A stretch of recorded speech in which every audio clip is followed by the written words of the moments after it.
afternoon and welcome to the Now Detroit. We begin with the double tragedy that cannot be explained by family members. A 15-year-old boy planned a deadly attack on his own grandmother, then took his own life. The Now's Jim Kurtzner working this story all day and joins us now live at the Oak Hill Estates Park in Springfield Township, where he has new information on very recent trouble in this teen's life. Jim? Yeah, that new information is this 15-year-old Stephen Wilkerson tried to take his own life last Friday night.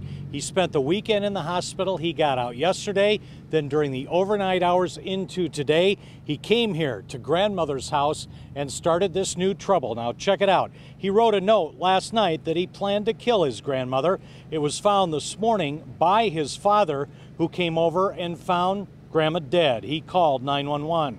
Now that note talked about how he wanted to kill her and create this trouble. He rode his bike over here and stabbed Grandma several times. The Oakland County Sheriff's Office says that they found a kitchen knife believed to be the murder weapon.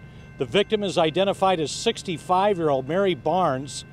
Then Stephen drove her car up to Holly, the village not far from here, about 10 miles, laid down on a train track and was killed by at least one passing freight train.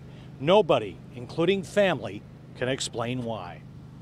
Something happened with the grandchild, Stephen, and they've been in the hospital. He was released yesterday.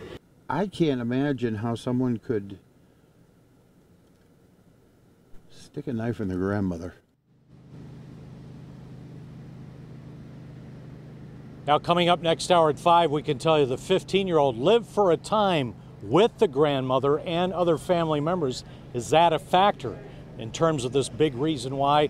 We'll have that answer for you next hour at 5. For now, I'm live in Springfield Township. Jim Kurtzner, the Now Detroit. I'm sure it's hard for that whole family to wrap their heads around this tragedy, Jim. Okay, we'll look forward to your report coming up at 6 o'clock. Thank you much, Jim. Heather?